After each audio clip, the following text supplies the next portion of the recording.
Olá!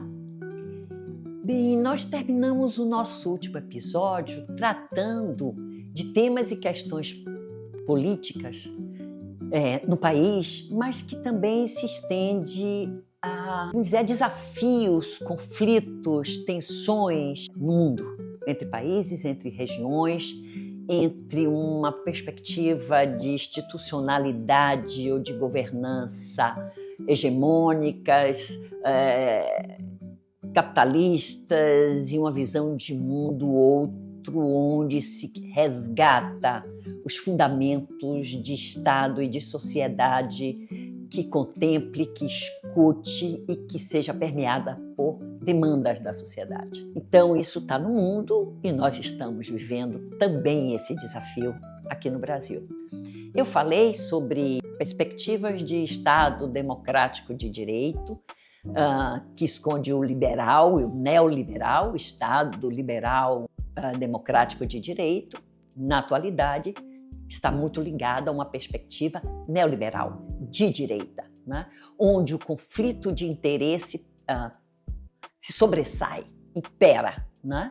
E os grupos hegemônicos, elites econômicas, e no Brasil, historicamente, têm sabido manter os seus interesses, né? Privilégios como privilégios e não como direito, como se fosse natural e de nascença, né? O dinheiro público, as instituições funcionarem ou cuidarem dos interesses desses grupos do poder.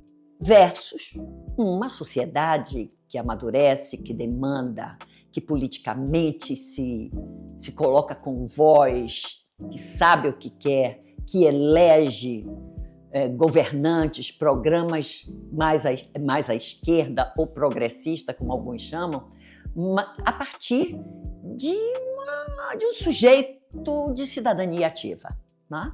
De dizendo, olha, eu existo, não quero levar para o futuro a desigualdade, o preconceito, a ausência de distribuição de renda, e eu não quero pagar a conta desse país.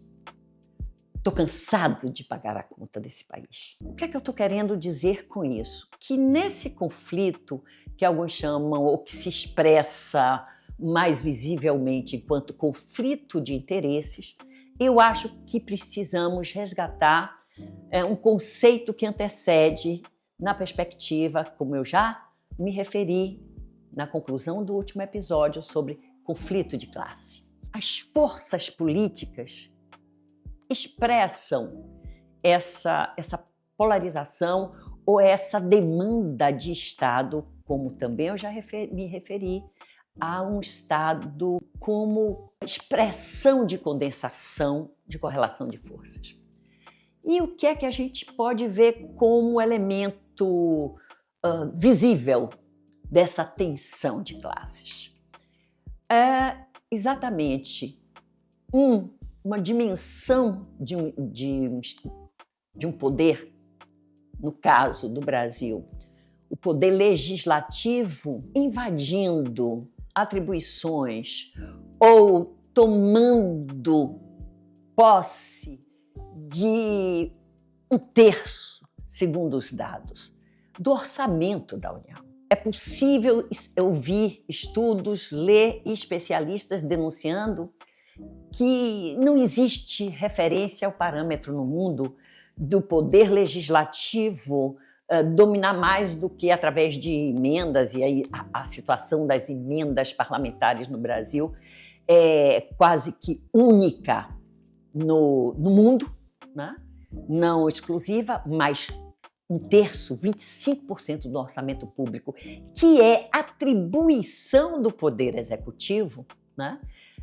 Do poder da presidência, do governador ou do município de executar, né? De formular a destinação que será aprovada pelo Congresso ou não, mas nunca o Congresso, o parlamento, se arvorá de posse de parcela expressiva do orçamento público para a destinação de emendas que nos últimos 10 anos, ou quase 10 anos, aparece com carimbos de emendas de PIX, né?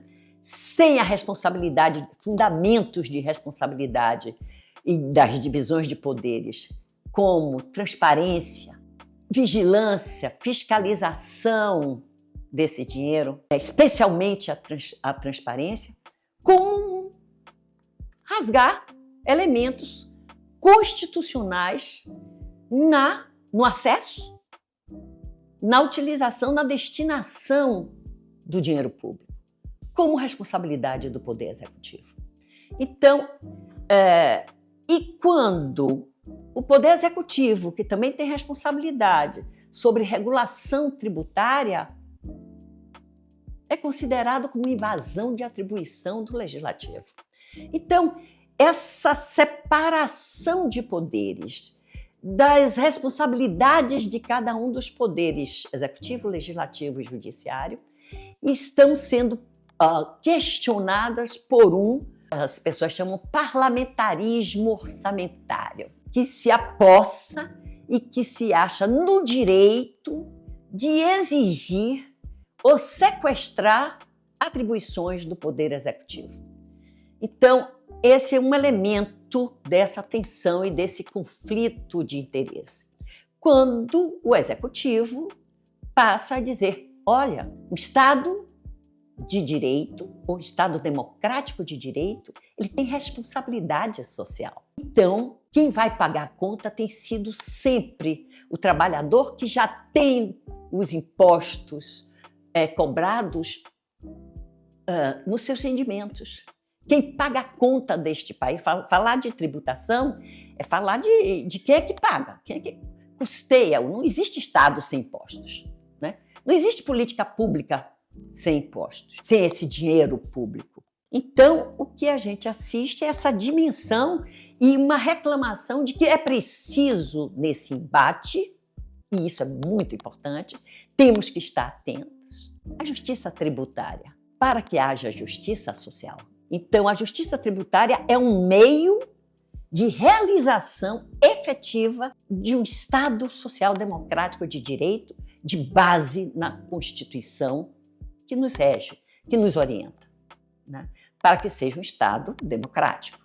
Tenha como referência os fundamentos regulatórios, constitucionais e de garantias de um Estado com esse compromisso e essa responsabilidade.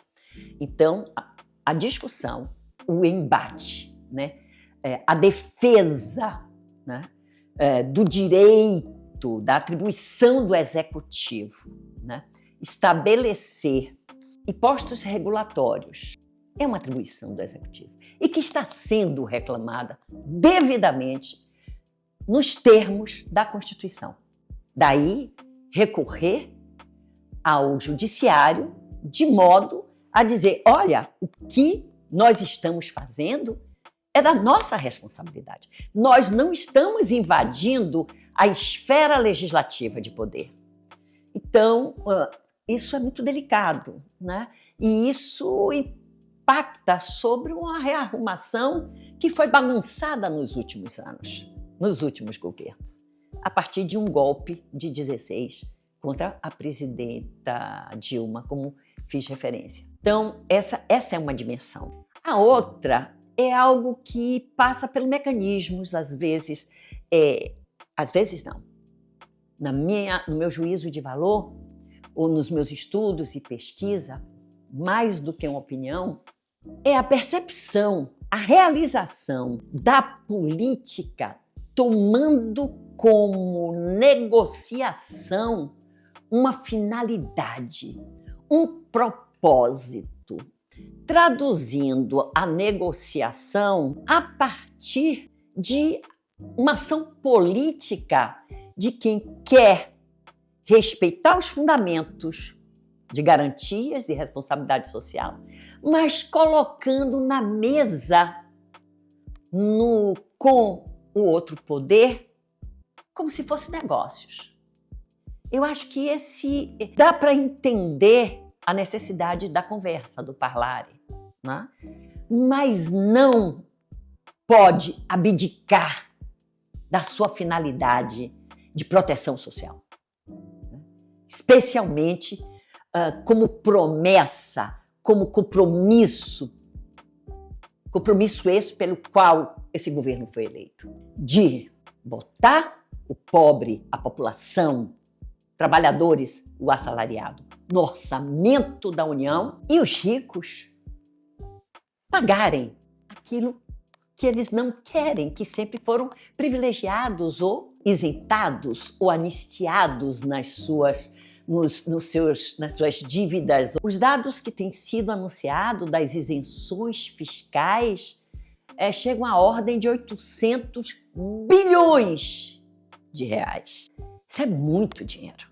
Quando o Congresso não admite e acha que seus poderes e as suas emendas essas que eles não querem prestar contas da destinação,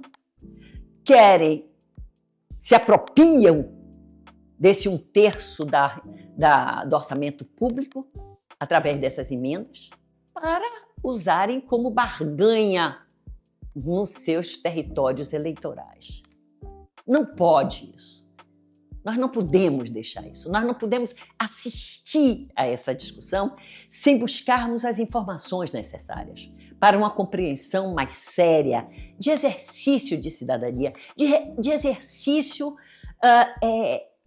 de um povo que quer ser respeitado, que não quer ficar assistindo ou transferindo mecanicamente o poder sem cobrar dos seus deputados, senadores, dos seus eleitos ou das instituições o retorno para que esse Estado, essa nação, se constitua um país para seu povo, para enfrentamento da desigualdade, para a realização de uma justiça social que precisa de uma atribuição de tributação que permita minimizar as distâncias entre ricos e pobres, bilionários e uma maioria da população esmagada na inadimplência, na dívida, na incapacidade de gerir, de trabalhar e ter um retorno de bem-estar, de realização ao longo da sua vida de trabalhador e trabalhadora. Eu vejo vocês no nosso próximo episódio.